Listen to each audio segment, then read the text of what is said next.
कि mean position से particle कितनी दूर जा रहा है, वर्टिकल या हॉरिजॉन्टल। अगर ऐसे पार्टिकल वेव जो लॉन्गिट्यूडनल वेव है और जहाँ पे वो पार्टिकल स्टे करता है, रुकता है, वो मीन पोजीशन है।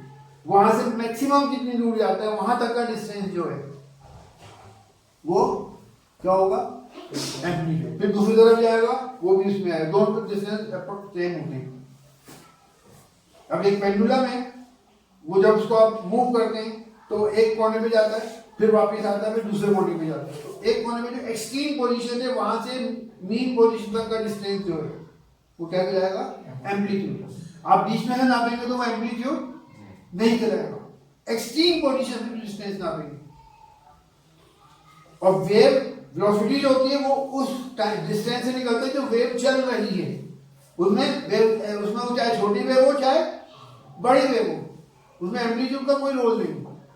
वेव कितना चल रही है, हो सकता है छोटी एम्पलीट्यूड कम हो वेव का, हो सकता है एम्पलीट्यूड वेव का ज्यादा हो, उससे हमें कोई मतलब नहीं। चल कितना रही है एक सेकंड में, वो वेव वेलोसिटी कहलाती है। Distance travelled by a wave in 1 second, वो that is called wave velocity. अच्छा, अब आ जाइए हाउ वन साउंड, साउंड के ऊपर आ जाए कि एक साउंड दूसरे साउंड से डिफरेंशिएट कैसे करते हैं। There are 3 factor which differentiate between 2 sounds. ये 2 साउंड सेम है, सेम सोर्स से निकली है, सेम टाइप की है, अलग अलग है, उसको डिफरेंशिएट करने के लिए कितने फैक्टर हैं, ये चालू हुई है, तो उसको डिफरेंशिएट करने के लिए 3 फैक्टर हैं। जो खत्म करके फिर हम नमाज पढ़ेंगे, फिर आपको आगे पढ़ेंगे। कौन कौन से फैक्टर है, क्या, पिच, उसकी डेफिनेशन भी हम लेंगे अभी।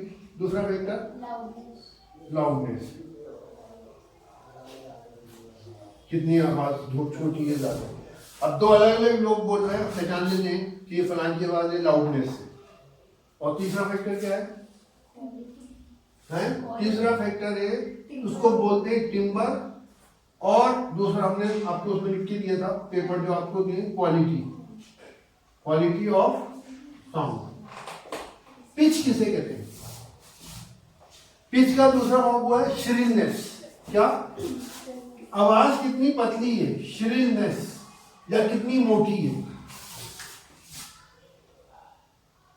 समझ में आई, ये डिपेंड करता है फ्रीक्वेंसी पे। अगर फ्रीक्वेंसी ज्यादा होगी, फ्रीक्वेंसी क्या है, number of wave produce in 1 second.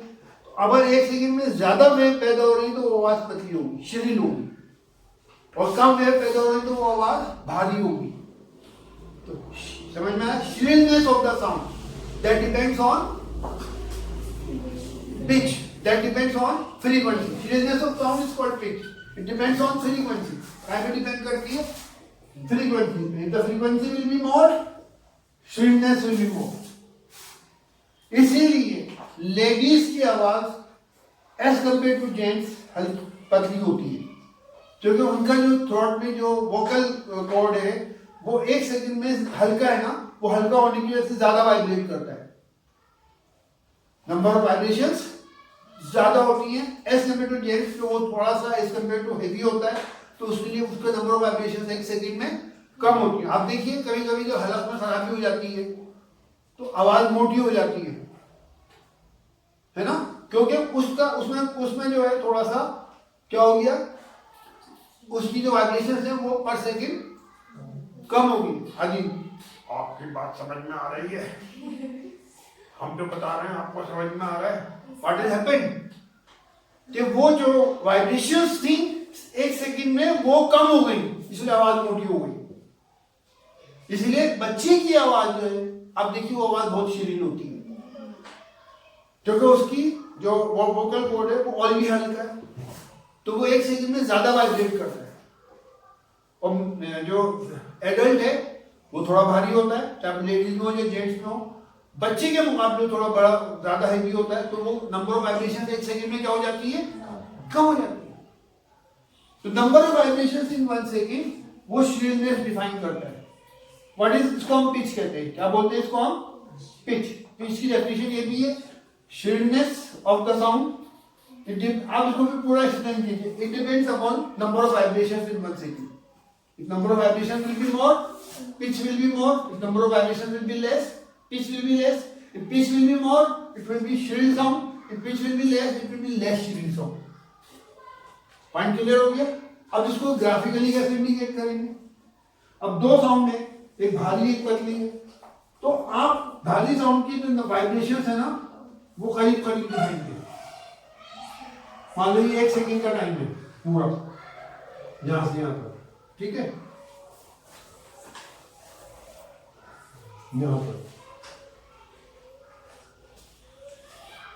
अब आप देखिए यहां पे नंबर ऑफ वाइब्रेशंस कितनी है? एक, यहाँ पे 2, 3, 4, 5, 6, और यहाँ नंबर ऑफ वाइब्रेशन कितनी है? यहाँ पे 1 होगी, मैक्सिमम 2। तो कौन सी साउंड शिरीर होगी?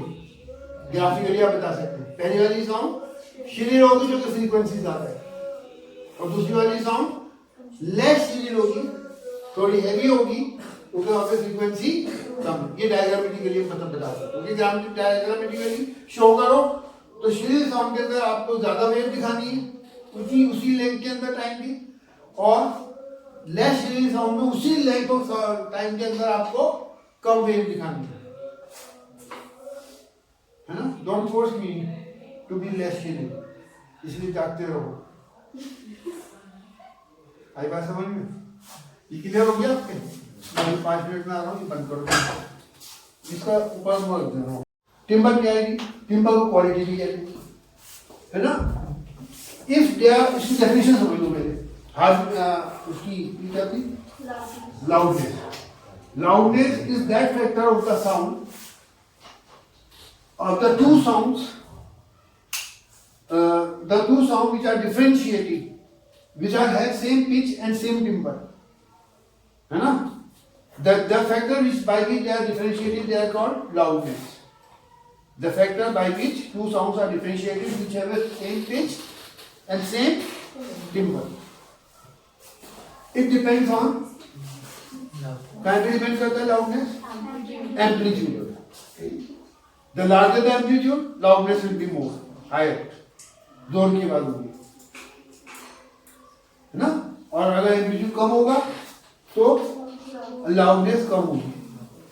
विस्परिंग की जो लाउडनेस है वो 20 डेसिबल के करीब है। नॉर्मल कन्वर्सेशन 30 to 40 है। जेट कुछ होता है एरोप्लेन, है ना, उसकी कितनी 120 डेसिबल। अच्छा, लाउडनेस से जो है हमारे कानों पे असर पड़ता है। कान जो है वो बहुत वाइब्रेट करते हैं ना, तो जो हमारे कान के पर्दे वाइब्रेट करते हैं तो उनमें फर्क पड़ जाता है। उसका नतीजा ये होता है कि जब हम कम आवाज की जगह पर होते हैं तो उनकी वाइब्रेशन में वो कम आवाज हमारे कानों में वाइब्रेशन पैदा नहीं कर पाती, जो आदत पड़ चुकी है, तो हमें आवाज सुनाई नहीं देती। बहुत सी जगह ऐसा होता है। तो जो लोग इसमें क्या नाम है, हवाई जहाज यहाँ पे काम करते हैं, हवाई कंपनी में जहाँ पे जहाज चल रहे हैं, तो उनको आप देखेंगे उनकी सुनाई थोड़ी सी कम हो जाती है। वो जो इफेक्ट करता है उनके कानों के ऊपर, उसकी वजह से वो जो वाइब्रेशंस हैं वो थोड़ी हल्की कम वाइब्रेशन होती है, उनको पता नहीं चलता। समझ में आ गई बात? जो कहाँ पे काम करते हैं, यहाँ पे एयर फील्ड, यहाँ पे जहाज चल रहा है, तो फर्क पड़ता है। तो अब इसमें टिम्बर क्या है? टिम्बर की डेफिनेशन क्या है? It is a factor which differentiate between two sounds which have a same pitch and same pitch और सेम लाउडनेस के बाद जब कोई चीज डिफरेंशिएट करेगी, पिच भी सेम, लाउडनेस भी सेम, तो उस फैक्टर को क्या बोलते हैं हम? टिम्बर और क्वालिटी। फॉर एग्जाम्पल, आप आसानी से पहचान सकते हैं तबले की और गिटार की या सितार की अगर पिच भी सेम है और लाउडनेस भी सेम है, तब भी आप पता लगा लेंगे ये गिटार है, ये सितार है, ये गिटार है, ये तबला है। समझ में आया? What is timber? It is that factor of the sound which differentiate between two sounds which have same pitch, मतलब सेम पिच और सेम लाउडनेस के बाद कैसे पता लगाते हैं? आप में दो बच्चे बोल रहे हैं and they have the same pitch and same loudness, तब भी आप पता लगा लेंगे ये फलां बोल रहा है, ये फलां बोल रहा है। ये बात समझ में आ गई नहीं आ रही? तो वो कौन सा फैक्टर है जो डिफरेंशिएट करता है, उसको हम टिम्बर बोलते हैं या क्वालिटी बोलते हैं। क्वालिटी से पता चल जाता है। और ये डिपेंड करती है, generally it depends on shape and material of the sound producing object, shape and material. यानी आप देखिए, आपने तबला बनाया लकड़ी के ऊपर, लकड़ी के बेस बना के, और आपने वही वैसे ही तबला बनाया आपने एल्युमिनियम का किसी और चीज का बेस बनाया, तो दोनों की जो होगी आवाज में थोड़ा सा फर्क होगा। लाउडनेस भी सेम, पिच भी सेम, फिर भी आवाज हमें अलग लगेगी। क्या पे डिपेंड करती है ये? It depends on quality of the sound. क्या पे डिपेंड करती है? Shape and material of the sound producing object. ये बात समझ में आई? फिर समझ लीजिए, पिच श्रीनेस बताती है, क्या पे डिपेंड करती है? फ्रीक्वेंसी। फ्रीक्वेंसी ज्यादा होगी तो साउंड श्रील होगी, पतली आवाज होगी। लाउडनेस, आवाज ज्यादा है कम है, ये डिपेंड करती है कहाँ पे? एम्पलीट्यूड के ऊपर। एम्पलीट्यूड ज्यादा होगा तो आवाज ज्यादा होगी। जब हम जोर से बोलते हैं तो हमारा वोकल जो कॉर्ड है वो ज्यादा वाइब्रेट करता है, ज्यादा एम्पलीट्यूड के साथ वाइब्रेट करता है। समझ में आ गई? और timber quality of the sound ये कहाँ पे डिपेंड करती है? Shape and material. इससे हम पता लगाते हैं कि भाई ये बांसुरी की आवाज है या ये तबले की आवाज है। तो इसका डेफिनेशन क्या है? It is that factor which differentiate between two sounds which have same pitch and same loudness. ये बात समझ में आ गई? अब हम we are coming to another, जो हमारी साउंड एनर्जी है इसको 3 हिस्सों में डिवाइड किया गया है। साउंड एनर्जी को एक है इंफ्रासोनिक साउंड, इंफ्रासोनिक साउंड।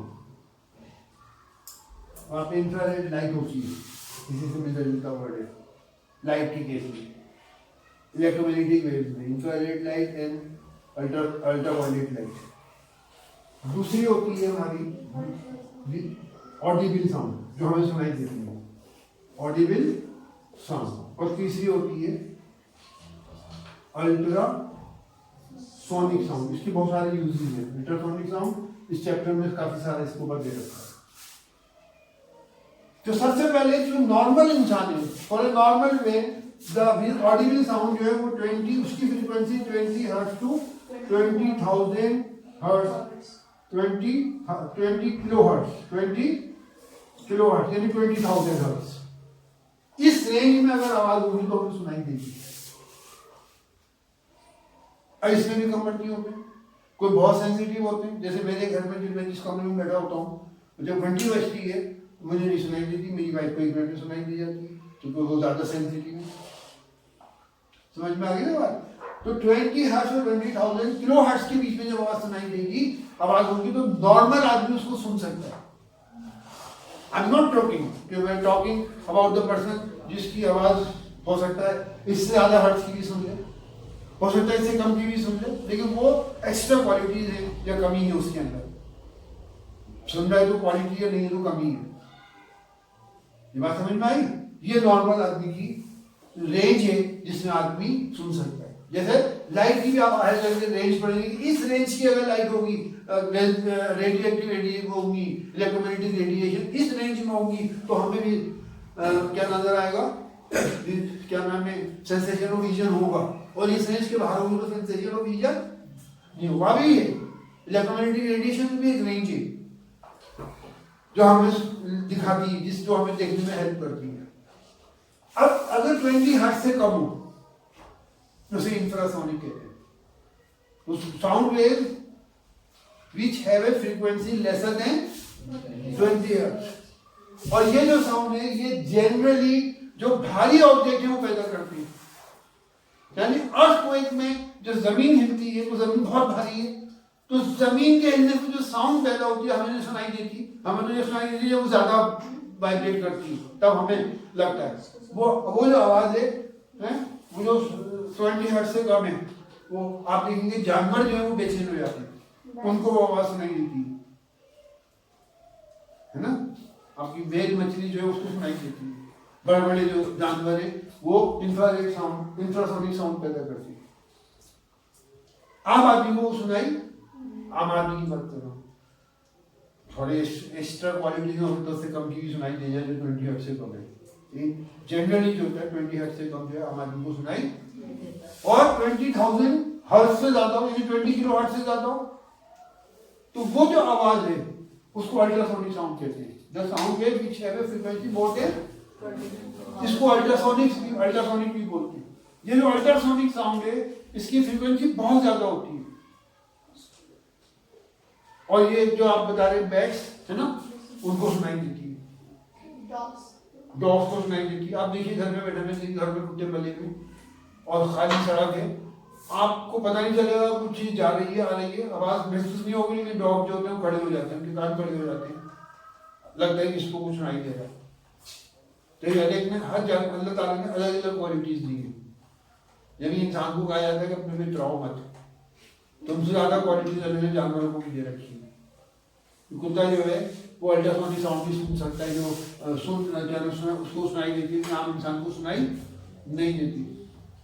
आपकी जो शहद की मक्खियां हैं, हनी बी, वो जो अपना घर बनाती है, कई हजार मक्खियां मिलके एक घर बनाती हैं, जो जाल बनाते हैं, वो उन सबका शेप और साइज एग्जैक्टली सेम होता है, तो सब अलग अलग बना रही है।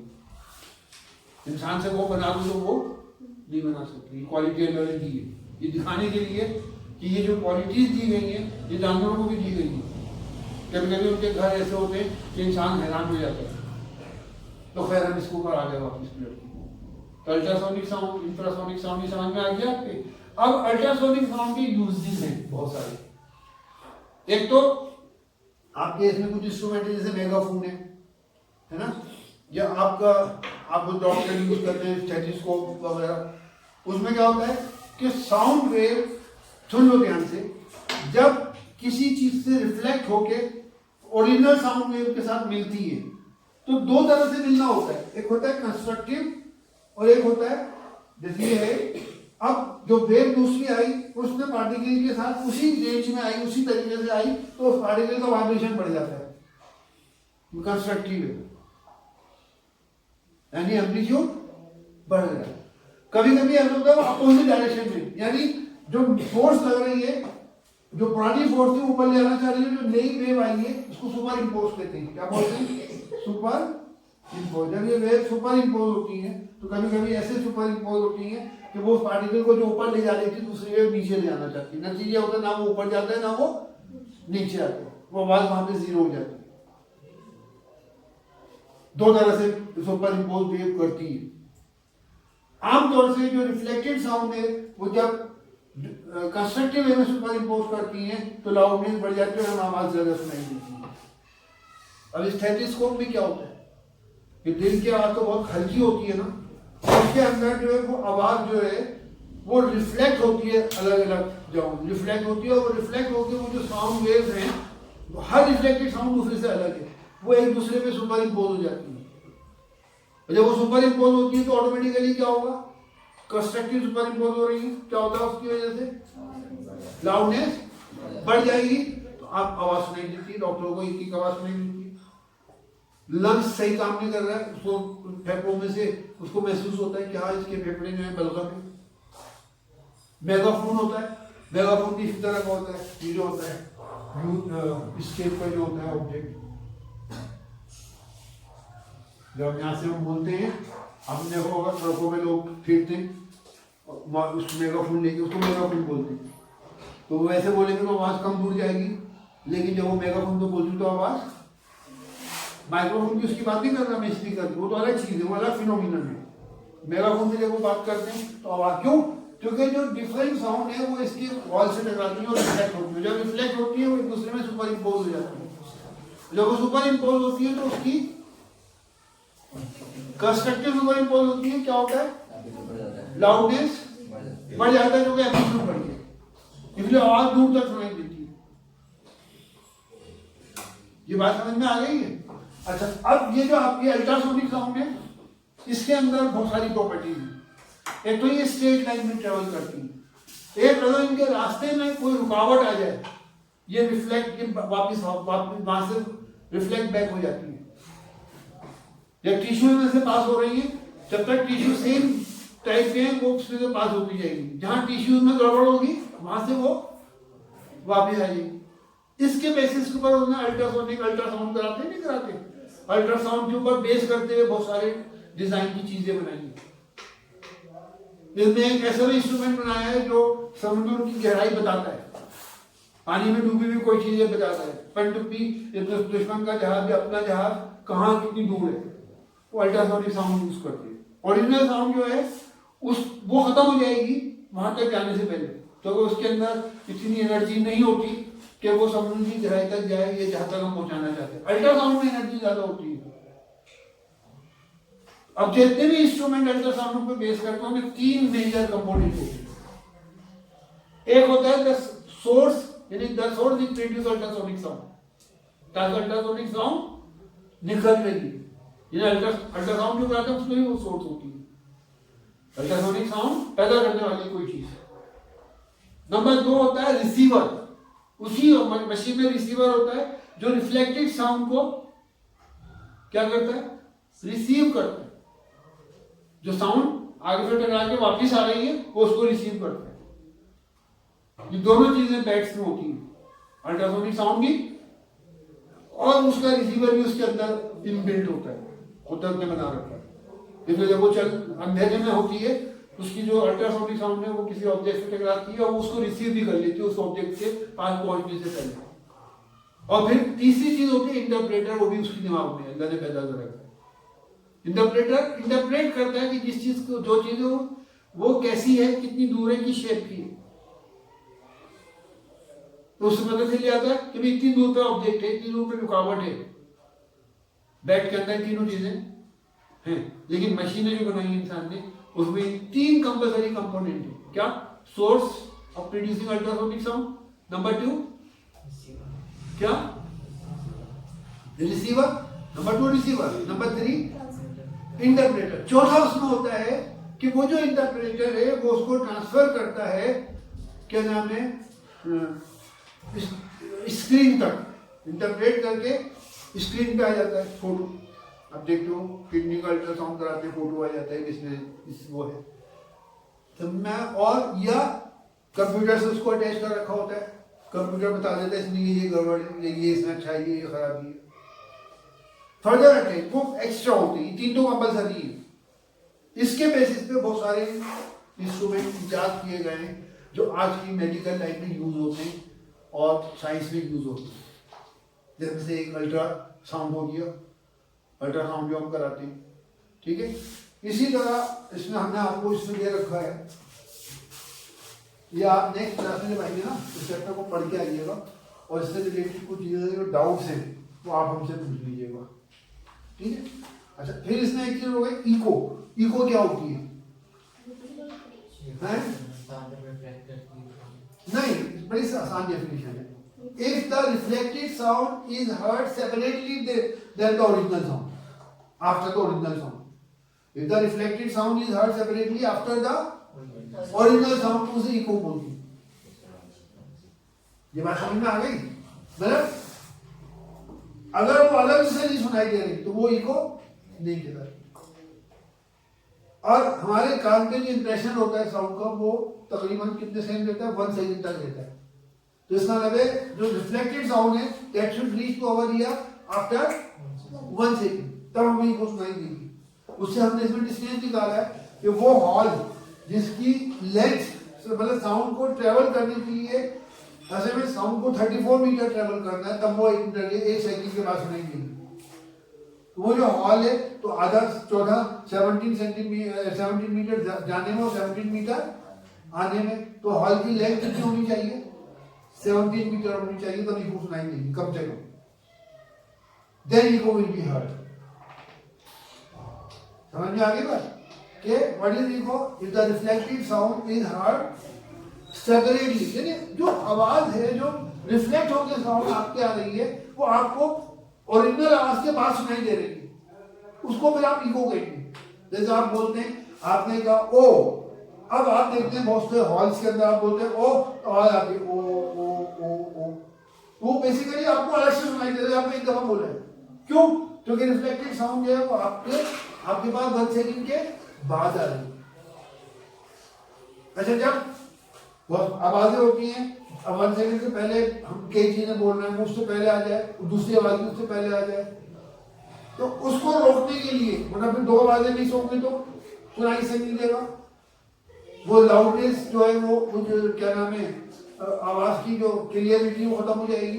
तो साउंड एब्जॉर्बिंग मटेरियल लगाई जाती है ताकि हमारी जो जब कॉन्टिन्यूस बोल रहे हैं तो नेचुरल बात है कि जो आवाज हम तक आ रही है और वो 1 सेकंड से पहले आ रही है, तो 2 आवाजें अलग अलग वर्ड्स की जब एक साथ पहुंचेगी कान पे तो उसमें दोनों का असर अपना अपना होगा तो सुनाई क्लियर नहीं देगा। तो साउंड एब्जॉर्बिंग मटेरियल जो है वो इसलिए यूज किया जाता है ताकि आवाज साफ सुनाई दे।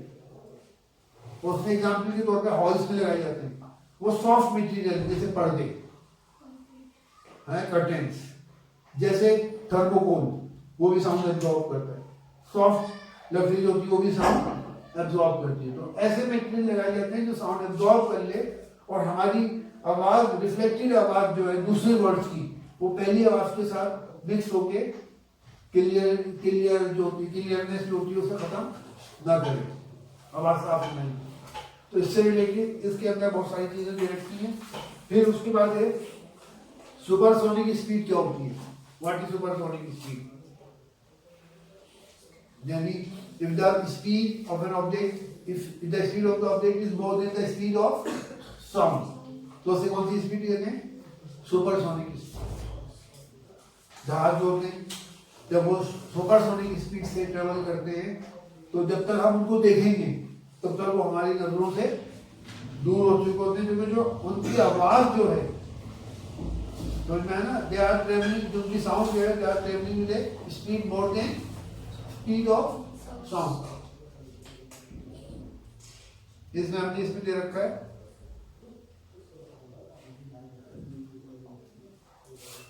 अच्छा, सुपरसोनिक स्पीड से जो ऑब्जेक्ट मूव करते हैं they produce shock wave in air, यानी एयर के अंदर जो वाइब्रेशन पैदा होती है उसमें जो आवाज पैदा होती है बहुत जोर की होती है, बहुत जबरदस्त शॉक वेव होती है।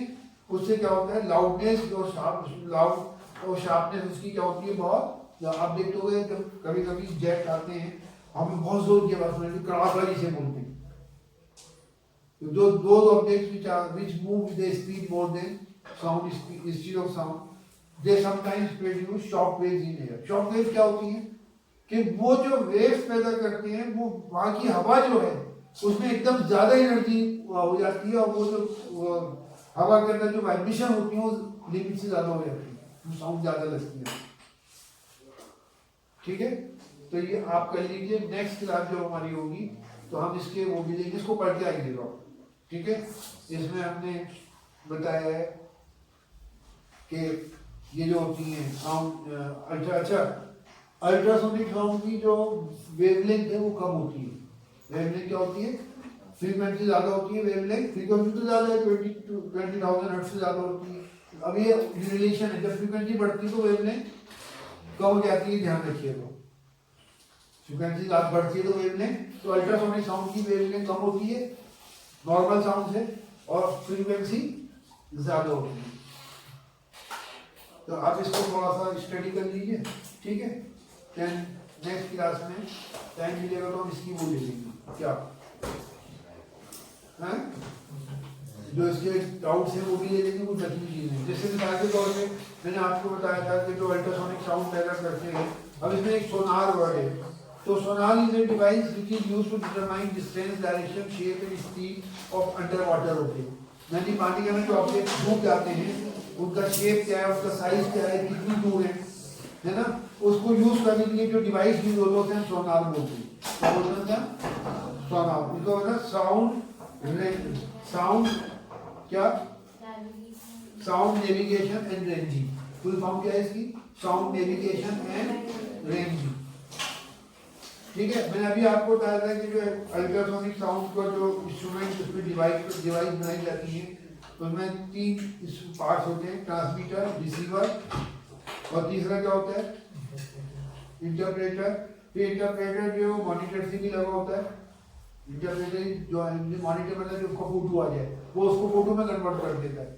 अब वो क्या कॉम्प्लिकेटेड डिवाइस है हमें इसमें जाने की जरूरत नहीं है। ठीक है, इसको आप पढ़ लीजिए इंशाल्लाह, इसमें जो डाउट्स हैं। उसके बाद ईयर का है थोड़ा सा, कि ईयर के 3 पार्ट हैं, outer ear, middle ear and inner ear. तो इसमें सबसे इम्पोर्टेंट पार्ट है कि इनर ईयर जो होता है उसमें एक पार्ट होता है, उसे कोचिलिया बोलते हैं। क्या बोलते हैं? कोचिलिया। वो कोचिलिया जो है वो जो हमारी साउंड एम्पलीफाइड साउंड वेव्स हैं उनको इलेक्ट्रिक सिग्नल में बदलती है टाइम में। और वो इलेक्ट्रिक सिग्नल जो है वो साउंड जो होती है हमारी केनाल, वो जो होती है ऑडिटरी केनाल जो होती है, उसको ब्रेन को पहुंचाती है। ब्रेन इंटरप्रेट करता है कि जो आवाज है किसकी है, कैसी है। ठीक है। इनर पार्ट के अंदर, इनर मोस्ट पार्ट में कोशिलिया सबसे इंपॉर्टेंट है। मिडिल पार्ट में 3 वो होती है बोन्स जो साउंड को एम्पलीफाई करती है। उन्हें हम हैमर, एंविल और स्ट्रब बोलते हैं। जो साउंड अंदर जाती है उसको क्या करती है? एम्पलीफाई।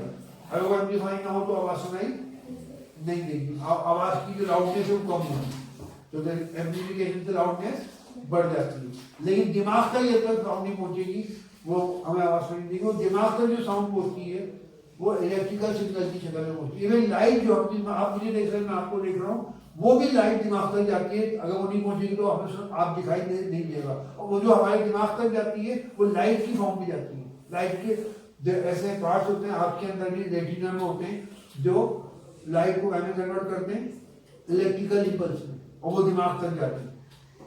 फिर वो आइडेंटिफाई करते हैं कि कौन सा ऑब्जेक्ट है। साउंड का भी यही मूल है। बात समझ में आ गई? इसको आप एक दफा पढ़ लीजिए, इंशाल्लाह क्लियर हो जाएगा। फिर कोई डाउट होगा तो हम दे देंगे। ठीक है।